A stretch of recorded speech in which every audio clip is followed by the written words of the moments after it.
시진핑이 물러나라는 곳까지 나왔습니다. 중공당이 망한다면 미국이 새 나라로 만들어주는 그런 계획표입니다. 그러니까 미국군이 개입한다는 소리예요. 그리고 중국의 군을 해체하고 중국 경찰을 해체할 것, 중국이 갈등에서 이제 벗어나도록 해야 된다. 그리고 쪼갠다는 말도 있습니다. 그거 떨어져 나가면 중국은 뭐 완전히 큰일 나는 것이죠. 그러니까 중국이 지금 엄청 딜레마입니다. 그러니까 중국은 미래가 없다라고 보는 게 더 낫죠.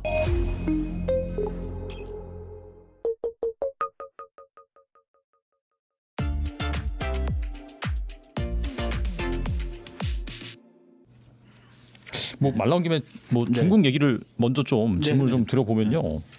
뭐 최근에 보니까 뭐 경제 안 좋은 얘기는 방금 또 해주셨고, 근데 보니까 최근에 그 스촨성에서 벌어진 10대 학교 폭력 사건에 대한 반발이 단순한 청소년 문제를 넘어서서 민주주의를 요구하는 시위로 번지고 있다라고 하더라고요. 그러면 그게 지금 중국에서는 제일 큰 문제라고 보시면 될 것 같아요.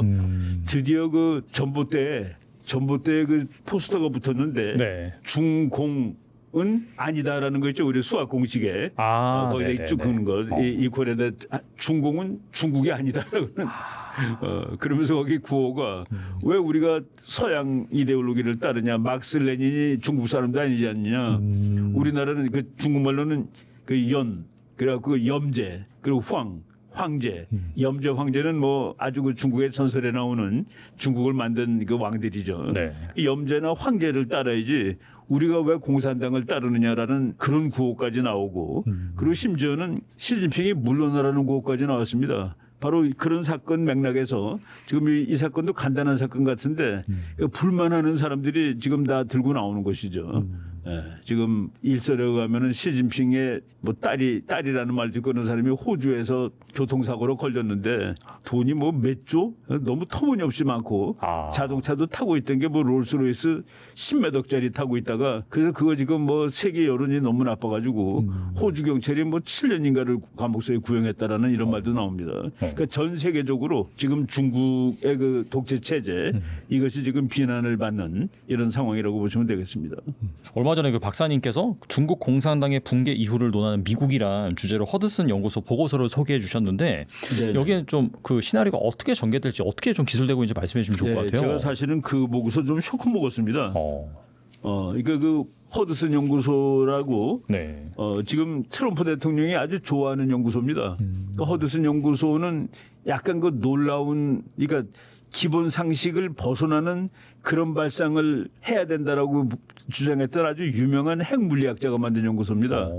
허먼칸 박사라는 사람이 뭐 지금은 뭐 작고하신 지 오래됐지만은 이 사람이 이거 미국하고 소련이 그냥 핵무기가 수소폭탄이 몇만 발씩 있을 때 이거 다 서로 교환해도 안 죽습니다. 지구민명은 끝나지 않습니다. 그리고 소련이나 미국이나 핵전쟁, 완전한 핵전쟁을 하더라도 10년 후에는 그 이전의 상태를 다 회복할 것입니다.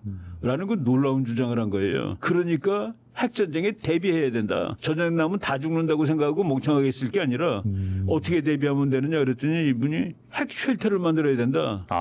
뉴클리어 쉘터. 그러니까 그 완전히 발상이, 그러니까 이건 싸우면 다 죽으니까 라는 데서 아니야, 살 수 있어. 이런 발상을 했던 사람인데 이 사람이 만든 연구소예요. 여기에서 지난 7월 중순에 제가 이걸 봤습니다.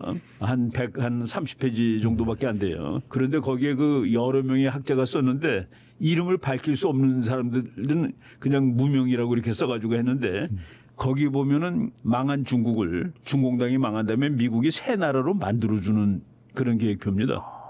그리고 옛날에 그 2차 대전 끝났을 때 그때는 CIA가 생기기 전인데 그때 미국의 OSS라는 그 CIA 전신입니다. 그들이 들어가가지고 2차 대전 싸울 때 중국을 도와줬는데 그 다음에 잘못해서 이제 공산정권이 이겼죠. 그 보고서의 첫 장이 OSS 어게인이라고 돼 있습니다. 미국의 CIA가 들어가서 다시 중국을 제대로 된 나라로 그리고 거기 보면은 중국의 화학무기 공장을 미국이 다 제거해야 된다는 말도 나오고 그 우한 그 코로나 이런데 그거를 미국이 안 되면 폭격이라도 해서 없애야 된다는 말까지 나옵니다. 그러니까 미국군이 개입한다는 소리예요. 그리고 중국의 군을 해체하고 중국 경찰을 해체할 것. 그리고 중국의 헌법을 새로 미국이 만들어준다는 말도 있습니다. 그리고 나라 이름을 중국이 아닌 다른 거로 바꿀 수도 있다. 그래서 저는 그거 보고 깜짝 놀랐는데 사실은 중국이라는 이름을 쓴 거는 100년밖에 안 돼요. 그래요? 그래서 5,000년 동안에 중국이라는 이름 없었습니다. 그렇죠, 사실. 청나라, 명나라, 뭐 한나라. 그렇죠. 그러니까 중국이라는 말은 중화민주주의인민공화국을 자기네들이 중국이라고 쓴 건데 가운데라는 의미로 그 이름까지 바꿀 수 있다. 그리고 마치 미국이 독립할 때 그 필라델피아에서 대륙회의라는 걸 하고 거기서 헌법을 만들잖아요. 중국을 위한 대륙회의를 또 해야 된다는 말 나오고. 뭐 하여간 거기 보면 좀 험악합니다, 내용이. 그러니까 중국 사람이 보면은 정말 험악할 정도로. 그리고 미국 내에 있는 모든 중국 재산을 뺏는 거. 그리고 중국 공산당이 저지른 많은 범죄이기 때문에 중국 사람들이 참 그 화나는 사람. 그래서 우리가 뭐 그 많이 들어보던 얘기예요. 진실 화해위원회를 만들어서 새로운 중국을 만들 때 그 중국이 갈등에서 이제 벗어나도록 해야 된다. 그리고 쪼갠다는 말도 있습니다, 거기. 뭐 위구르라든가 티베트라든가 이게 그 소수민족 문제를 해결해야 된다는데 그거는 소수민족을 다 독립시켜야 된다는 그거는 마찬가지 얘기거든요. 그래서 중국 사람이 보면은 참 기가 막힌 자료가 미국에서 지금 뭐 공공연히 공개를 한 자료니까 지금 나올 정도로 그래서 우리가 그걸 보더라도 중국이 그 내부 상황이 간단하지 않고 미국은 적극적으로 이게 제목이 그렇습니다. 포스트 CCP에 미국이 대비해야 된다. 그러니까 포스트는 후라는 뜻이고 CCP는 중국 공산당. 중국 공산당 이후 시대에 미국은 여하히 대비해야 할 것인가라는 보고서입니다. 이게 참 놀라운 보고서가 나왔는데 우리나라에서는 그게 좀 이렇게 관심이 없더라고요. 별로 보도된 건 못 봤어요, 저도. 그거 뭐 인터넷 들어가 보면 그냥 찾을 수 있습니다. 저는 뭐 120몇 페이지 다 다운받아 놓을 정도로. 또 뭐 그냥 흔히 전문가들은 지금 다 보고 경악도 하기도 하고 정말 이 정도로 중국이 어려운 상황에 간 것인가라는 생각도 하고 그렇습니다. 그 허만칸 박사의 그 허드슨 연구소가 가지는 그 네임밸류 자체가 트럼프 정부 내에서는 또 다른 때보다 더 높습니다.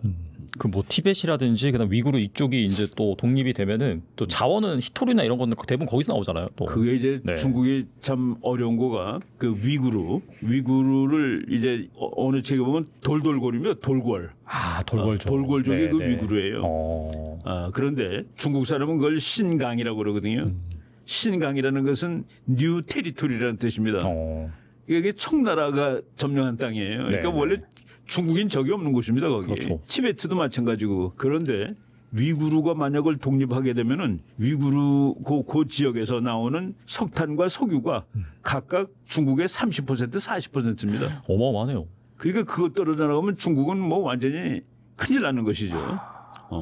거긴 자원 대국이 되는 겁니다. 이제 수출하는 거죠, 중국에. 그렇죠. 그리고 그 밑에 그 티베트.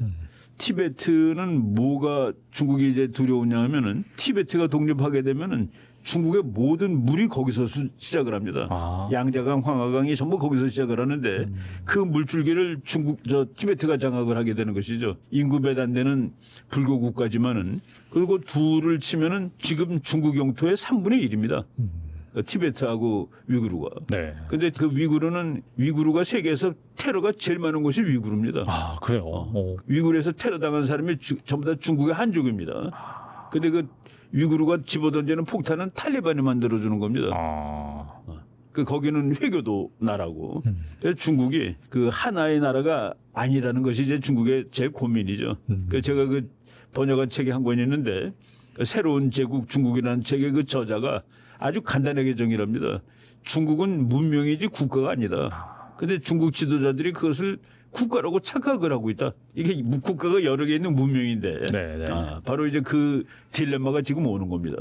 근데 그거를 해결하기 위해서 이 강압 통치를 했는데 그리고 또 이제 그동안은 엿을 이제 줄 수가 있었잖아요. 그러니까 꿀을 줬단 말이지. 국민들을 그러니까 독립하겠다는 마음보다는 이렇게 중국 밑에 있으니까 잘 산다. 이게 잘 사는 게 얼마나 좋아하는. 근데 그거가 이제 지금 한계에 이르는 겁니다. 경제 발전이 갑자기 쓰고 그러니까 뭐 분열 현상이 지금 나타나는 것이죠. 그러니까 미국 같은 경우에는 민주주의 국가고 주별로 이제 아무래도 통치가 되다 보니까 그런 부작용이 적은데 중국 같은 경우에는 또 그 정도 큰 거니까 유나이티드 스테이트거든요. 그렇죠.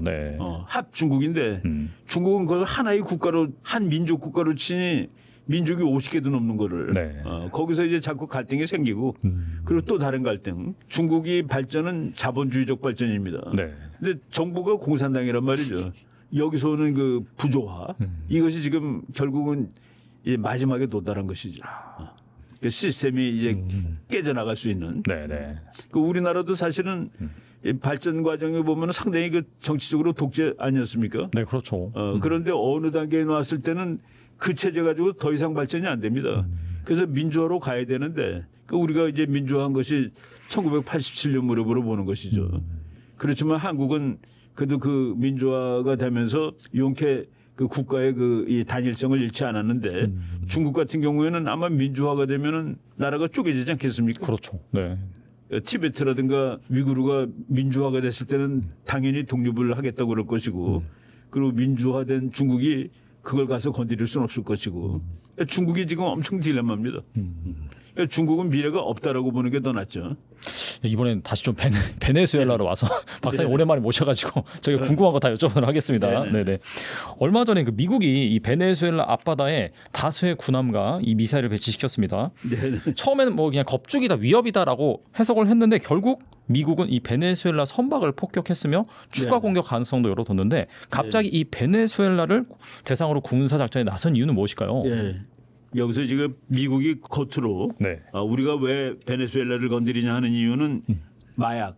이제 중국에서 오는 건 펜타닐인데 거기서 오는 건 코카인입니다. 네네. 펜타닐, 코카인이 전부 다 미국을 엉먹으로 만들어 놓고 있는 마약인데 그렇죠. 거기 이 대통령이 베네수엘라 대통령이 마두로라는 친구인데 이 친구가 이제 공산주의자입니다. 그런데 미국에서는 네가 공산주의를 넘어서 선거 자체가 너는 불법으로 당선이 된 거야. 인정하지 않겠다고 그러놓고 아무튼 그동안은 2,500만 달러 현상금을 걸었었습니다. 마두로한테. 네. 마두로를 체포하는데 결정적인 뭐 데이터 자료를 제공하는 사람한테는 2,500만 불을 주겠대. 그거를 이번에 5천만 달러로 올렸습니다. 그래서 그 간판에 있어요. 이게 얘 잡으면 5천만 불 준다고. 그러니까 이게 뭐 완전히 말이 안 되는데. 그래서 이제 그것 때문에 그것이 이제 눈에 보이는 목표고. 그런데 이제 우리가 그 미국 역사를 보면은 남미가 미국의 뒷마당입니다. 여기서 분탕질이 나는 거는 도저히 참을 수 없다. 그리고 여기를 그러니까 아메리카 남북 아메리카 이외의 세력이 여기에 근거지를 갖다 놓거나 여기에 무슨 뭐 군함을 갖다 놓거나 여기에 회사 갖다 놓는 것도 안 돼. 이번에 파나마 지금 미국이 뺐었잖아요. 맞아요. 네. 파나마 안 되고 큐바에 옛날에 러시아가 소련이 핵폭탄 갖다 놓으려다가 3천 대든 날 뻔했고. 맞아요. 네. 지금 중국이 1대1로 정책이라 해가지고 지난 12년 동안에 남미에만 1,500억 달러를 그 은행에서 빌려줬는데 거의 3분의 1이 베네수엘라가 가고 있습니다.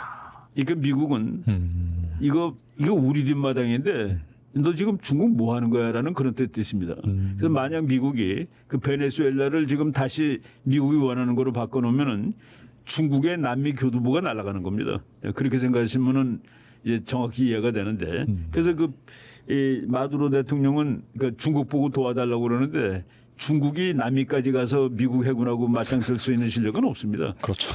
그건 안 되고 지금 뭐 미국 보면은 뭐 상대가 안 되게 압도적인 군사력을 갖다 놓고 있거든요. 그 베네수엘라에다가 발사할 수 있는 미사일만 1,000기가 넘는 데니까 지금 가 있는 군함으로. 그리고 지금 이제 이며칠 전에 쾌속정항적을 그 헬파이어라는 미사일로 이제 격침을 시켰고 그 여러 명이 다 죽었는데 그 너무 잔인하게 그런 거 아니냐 그랬더니 거기 있는 그 마약으로 미국 사람이 10,000명 죽을 것을 막았다라고 이렇게 얘기를 합니다. 그리고 지금 헬리콥터 가고 그리고 이제 상륙함을 에콰도르에서 상륙작전 연습을 했습니다. 아마도 들어갈 겁니다. 그리고 그 무렵에 미국이 그 미국의 장관 그 부서 이름 하나를 바꿨잖아요. 국방부를 전쟁부로 바꿨습니다. 맞아요. 최근에 바꿨죠. 네. 그 디파트먼트 오브 디펜스를 디파트먼트 오브 워로 바꿨는데 그 이제 많은 사람들이 야 이게 미국이 제국주의다 그러는데 아닙니다. 원래 미국이 원래가 디파트먼트 오브 워였어요. 근데 그거를 디펜스로 바꾼 것이 1949년입니다. 완전히 바꾼 거가. 근데 놀랍게도 디파트먼트 오브 디펜스로 바꾼 다음에 단 한 번의 전쟁도 미국이 이기질 못했습니다. 미국이 뭐 전쟁을 무수히 많이 하는 나라인데 그 전까지는 다 이겼습니다. 진 전쟁이 없어요. 근데 1949년 이후에 이긴 전쟁이 없습니다. 또. 그래서 지금 뭐 그런 의미도 있을 거예요.